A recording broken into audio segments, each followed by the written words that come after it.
Whether we are there or not, ITSP Magazine still gets the best stories. Plenty of conferences and events spark our curiosity and allow us to start conversations with some of the world's brightest minds. In person or virtually, Sean Martin and Marco Ciappelli go on location and sit down with them at the intersection of technology, cybersecurity, and society. Together, we discover what the synergy of these three elements means for the future of humanity.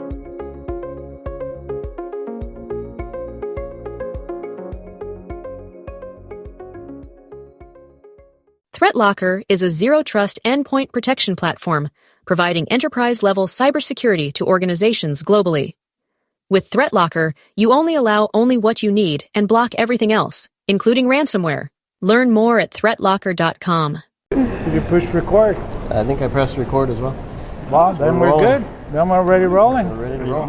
We're rolling already. Here we are, it's day one, Marco. Day one of this fantastic conference. The location, I was just talking right now with Abbas how I want to live here. On the cool river. Spot. Yes. Cool spot. I have to say, I walked, the day I arrived, I walked to the beach. The beach has a good vibe.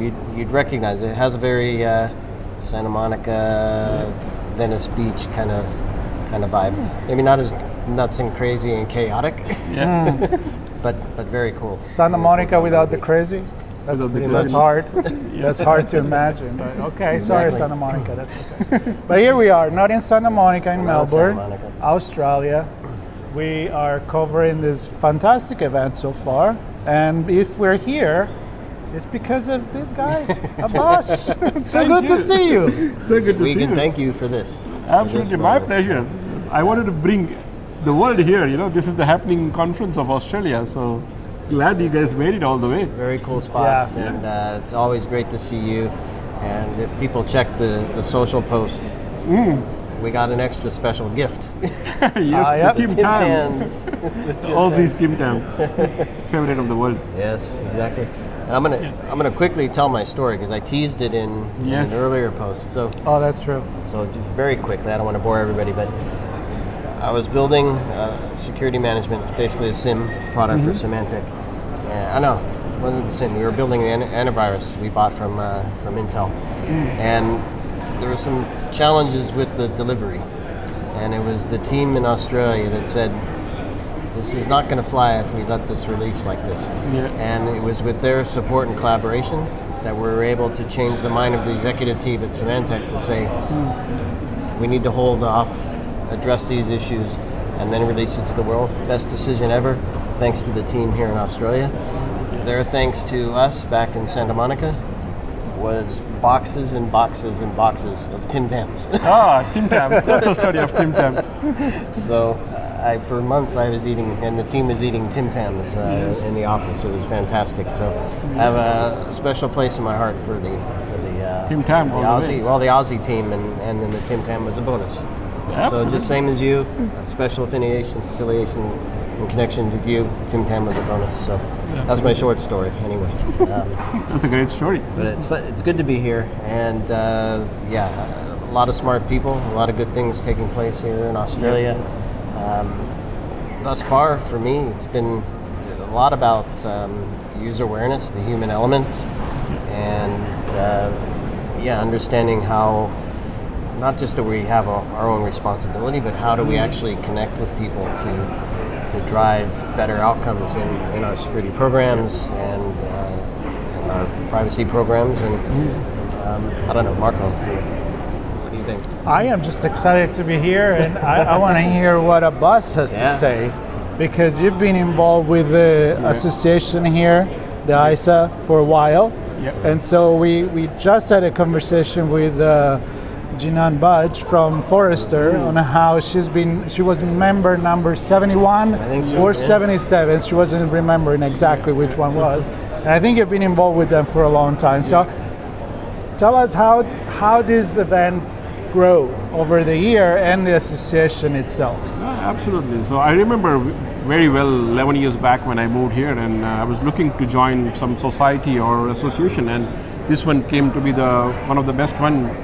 All the bunch of CISOs as well as those who were ISC square, CISSP people And I think my membership number is around 1,200, something like that, not too far from Jinan, but around 1,000 people, not many people in security. And this conference used to happen somewhere in Docklands, not too far from here, in a shade. Oh, yeah. It was completely free, not too many vendors as well. It was a one-day event where people would come, represent some talk and do a networking and a nice dinner at the end. It was a perfect place. And then they grew it from 500 to 1,000 people to, they expanded this conference to 1.5 day. They moved to Sydney and they used to rotate Melbourne, Sydney. And today we see 7 different tracks running. They're getting speakers from all around the world, from Hollywood stars to Captain Sully. Visited a few years back, and we have Carl Pan coming in this year as well. Yeah. So it has grown as a big institute, one of the biggest not-for-profit organizations where the membership has grown more than 10,000 people. And what you see today, this has attracted more than 10,000 people. I think we are trying to replicate what we do in RSA conference in US. So this is our mini RSA, including the RSA bootcamp which we had yesterday. That's right. So a lot of learning. You guys are working with them right now. Yeah. From lock picking to ethical hacking to career village, run by a few of the people here, and it has gone big, covering GRC, governance, risk, compliance, security, legal. So it has gone not just for security purpose, but it is now covering all the phases of security under what you can think about, from physical to the legal part to governance, risk, and compliance. Yeah. I have to say, you can tell that it's already a bigger size. Yeah. But it's still, for me, from what I've seen today, I still have that feeling of you can talk with everybody easily. It's not that big conference. There is still that community feeling. Everyone knows everyone. Like. Exactly. That's the best part of Australia. Yeah. We are far off. We are a big country, but not that many people. Yeah. And security is a very small community. You'll bump into each other. You'll say hello. You know them if you are here in the industry. It's really nice. So we like that human touch. People from Sydney and Canberra, Adelaide. I don't know, all over. All over the place. Yeah, New Zealand, Tasmania. We have people coming all the way from everywhere. Yeah. Very cool. So, Sean, you were curious, I remember, to ask him what's going on in this side of the world as a CISO, as a person who's been involved at the business level for a long time. Yeah, so obviously I care deeply about security operations, what I often sometimes refer to as the business of security. Yeah. How do we drive business value, looking and leveraging security and security information? Yeah. So what are some of the things you're seeing and hearing from attendees, from companies you work with in the area and abroad? No, absolutely. So every year we have some sort of a theme, and being working for a big cloud company here and all, I see a lot of changes happening around the region in terms of the various threat actors.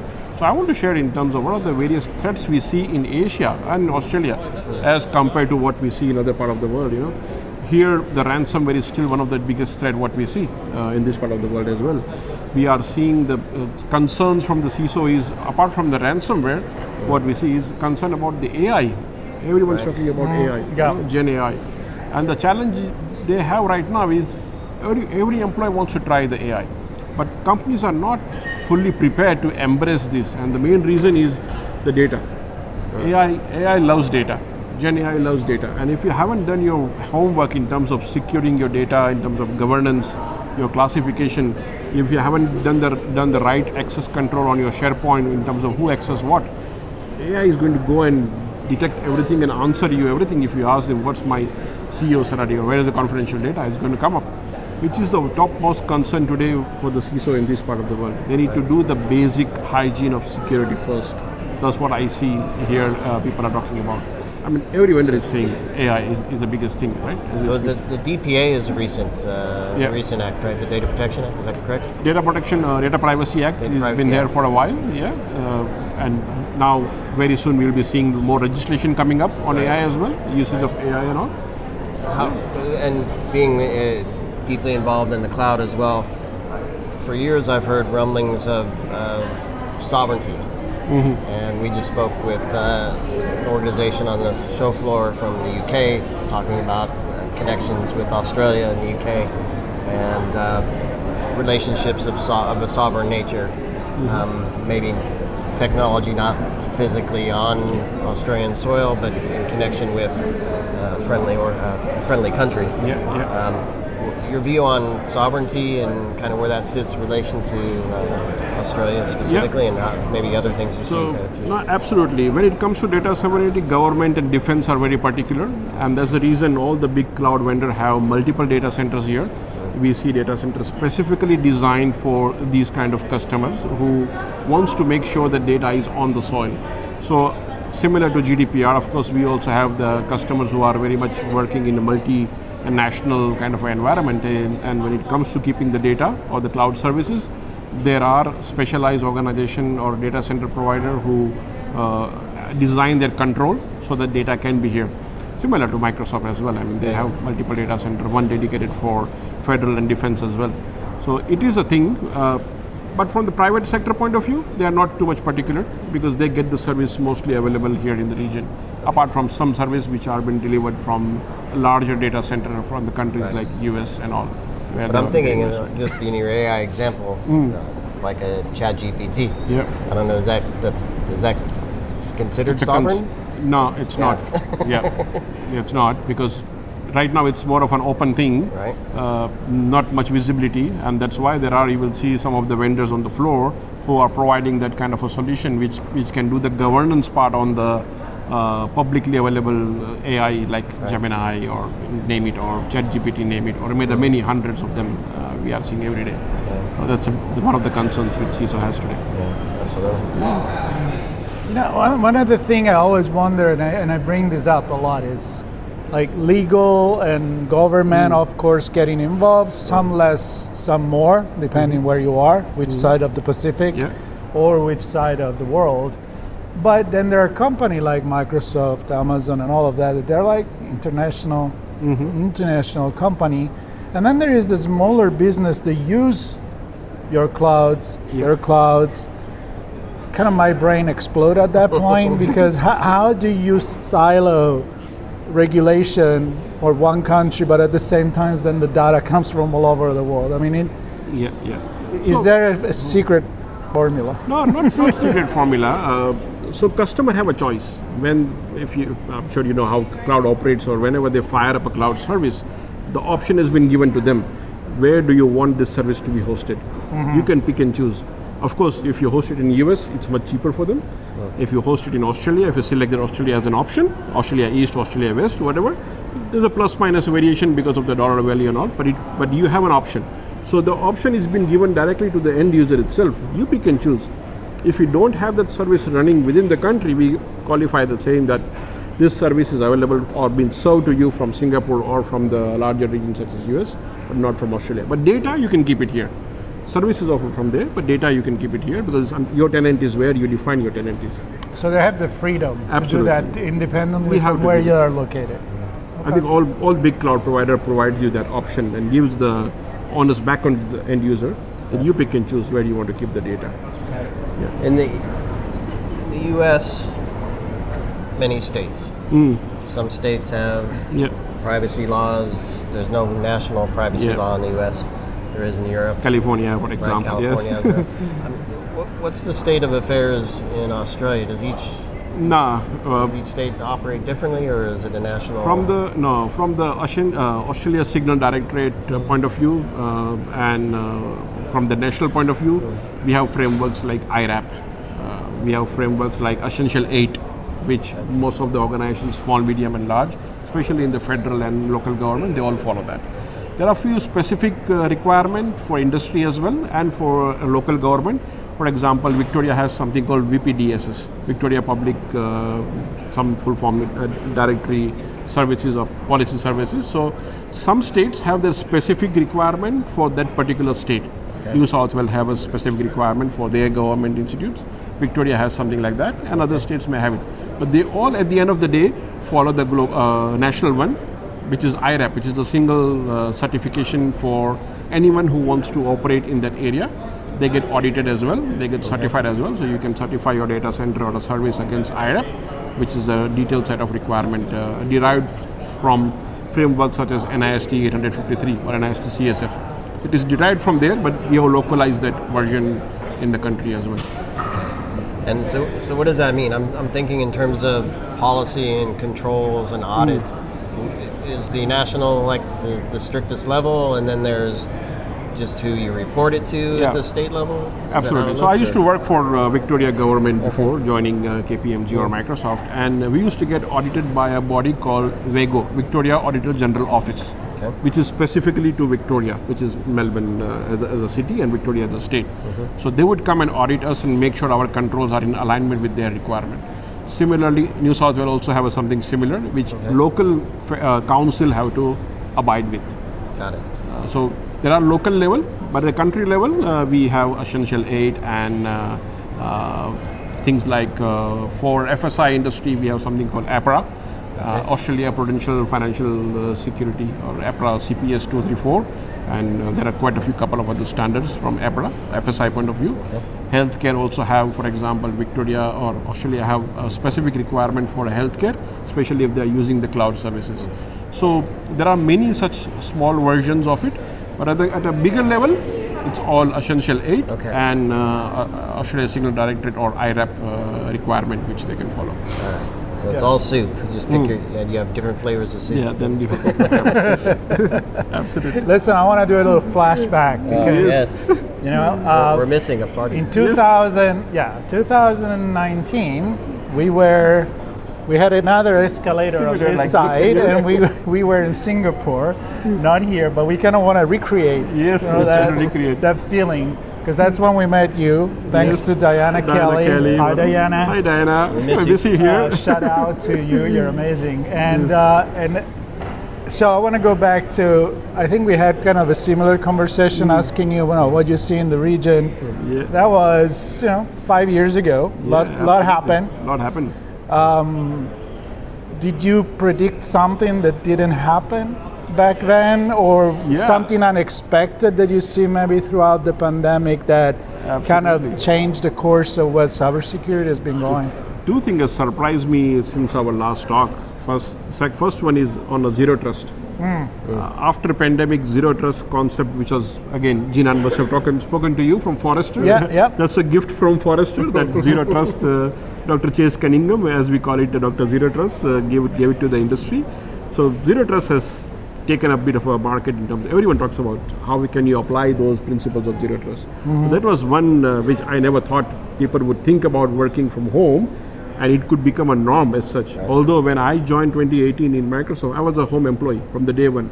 But the whole world changed after pandemic and after we met in 2019. And after that, RSA never had any RSA APJ version, so that's why we couldn't see you after that. That's why we're here. That's why I had to call you here. You come here hey, now. You guys. That was the first aha moment, and the second one I never predicted or seen that AI would go such a mainstream. Everyone is talking about. Every kids are talking about. My kids now using AI as a day-to-day work for universities and writing theses and projects report and everything, including myself. I mean, look at where we are, how AI has become such a general commodity item, and everyone is talking about. So these two things I never predicted, which could come so early. People were talking about the metaverse and digital twin and quantum. We left everything behind, and focus has moved completely on Gen AI, think of it. Now quantum coming up and catching up slowly. Let's see how it's going to make the next year look like. And do you think these two events complicated cybersecurity or just changed it? Not two, but I would say zero trust simplified it. It made everyone think that, hey, I think there is a way to work remotely and to secure organizations also in a remote fashion. You don't have to worry about everything keeping on-prem and leverage cloud and leverage these concepts of zero trust. That simplified things. What has complicated is now AI. So, and I'm sure over the time it will simplify as well. Now more and more companies are investing in this technology. They are making it more usable on things, but people have to catch up. I just gave the example. The beginnings is always tough. Let's freak out. Data security, access control, identity is the future as well. So once these 2 or 3 things are managed, access control, identity, and data, and then it will be easy for everyone to leverage AI on a day-to-day life. And looking at those too, right? So zero trust to me is well defined-ish. In terms of what you set the boundary and you operate within that boundary. Set of principles. Whereas AI is completely the opposite, right? Where before I often talk about this on some of the episodes that I've recorded, where when I was in QA, you could write use cases and test cases and again set boundaries of what was acceptable and what wasn't. With AI, it's a free-for-all. It's endless, boundless, and it's going to be hard to put a box around it and say this is what is acceptable, this is what not acceptable. Well, not only is hard, but you limit AI. Yeah, if you then box it in, then you're limiting it, and it's... You can't block it. You have to educate people on how to write a right prompt. You know, when CISOs are asking me, what can I do? Can I block the ChatGPT and Copilot? I said, that's not an option. People will go home and try it. Right. Better give them a user awareness. Better teach your people how to ask the correct prompt. Prompt engineering is something we need to teach, which is what Microsoft did it to their employee. Here is how to write the prompt. We have created the library of the prompts. Use this prompt to ask these questions and get your life easier. So awareness and education is the way to go, rather than blocking things in your company. From maybe as we wrap here, from an operational perspective, I love this. Marco hates it. No, I don't hate it. It's your thing. Do you see AI helping with certain things? I'm thinking refining policies, keeping policies up to date, defining where controls need to be applied, helping with user awareness, setting configurations for cloud services. I don't know, those are just things that come to mind. I don't know if any of them are working well or not, but what are you seeing and hearing in that regard? Let's pick one example of a security operation, right, where your analysts are spending 5-6 dashboard looking at it, thousands of alerts, we call it alert fatigue. So AI is definitely helping them in triaging the incidents by asking them a simple English question. Rather than they're learning the Python and the scripting and KQL, they can simply ask the question on Copilot for security as an example, what are the top threats in my company? Even a CISO or a CIO can just simple prompt and they would get it, okay, these are the 5 things they are targeting, or these are the 5 top tickets open. So it's making it easier for everyone to enter the job market. Even a simple fresh graduate analyst can work in a security operation and be effective from the day one, because everyone knows English in a way, right? Soon we will have other languages also on AI, but right now English is the thing people can ask in a simple manner. So the way attackers are leveraging today, like we have seen Storm 558 and Midnight Blizzard and many other nation state actors leveraging AI for translation service, analyzing the code, identifying the vulnerability. Same things now Defender are also using the security operation, how to analyze this vulnerability I have and quickly apply it using AI. Hey, just go and apply this patch on all my vulnerable server. One simple English line and it is done the job. So it is the speed and the agility which AI is giving to the Defender, it's something enormous. I have one statistics actually.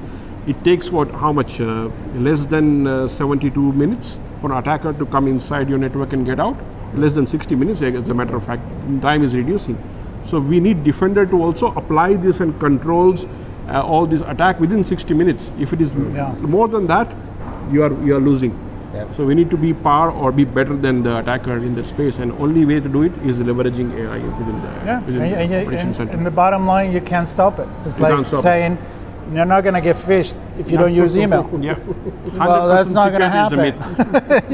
It's not going to happen, and you're not going to use AI. Yes. Well, I'm cutting you off email. You should. Absolutely. Well, I am glad that we're here. Me too. I'm glad that we got to chat with you. We'll hang out a little bit more, of course, in the next few days. Yes. And I don't know. Maybe we'll be here next year again. Why not? Maybe we'll be back in RSA or anywhere. Oh yeah, of course. We'll see Canberra. You're thinking of coming? Yes, Canberra is very government focused, but why not? Yeah. Why not? We will see, but I know we'll see you around. I'll be around, well, if not here, then some part of the world. Absolutely. The world is small. And it is. It's amazing. Abbas, thank you so much. Oh, my pleasure. It was so good to see you both after many years and creating the memory again. I know. We always stayed in touch, which is the important thing. Yes. Thanks I think we thanks to technology. Yes. And thanks to Akash and Megan for making it happen. For the introduction. Absolutely. Yeah. We're thrilled to be here. Grateful for the conversations and enjoy the Team Tam. Oh yeah, We're going to be eating all those. They're not going to make it home, I don't think. No, you can get it on airport. Stay tuned. We'll still have conversation in our room. Well, conversation here on the stairs. A couple more coming up. today actually, and then we're gonna wrap and Enjoy the and beautiful then there's weather. day 2 and day The sun is out. 3. So sun is out. Sun which is out. We'll is enjoy the sun. great. Yes. Should we Thank give you, him a view? everybody. Thank we you. should give him a view of this. Yeah, we can show that's we the can. view. You give it a view, Sean. You're the cameraman. Look at the river and the sun. There you go. Look at that. We need to go for a walk. Perfect. All right. Just like that. Just like that. Your old office, Abbas. Yes. KPMG. All right, see Not you, a everybody. bad place. ThreatLocker is a zero-trust endpoint protection platform providing enterprise-level cybersecurity to organizations globally. With ThreatLocker, you only allow only what you need and block everything else, including ransomware. Learn more at threatlocker.com.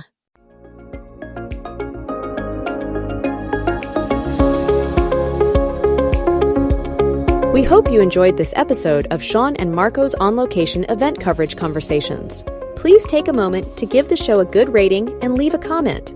Remember to share this podcast with your friends, family, and colleagues. Come back for more conversations and follow Sean Martin and Marco Ciappelli as they continue their journey toward redefining cybersecurity and society.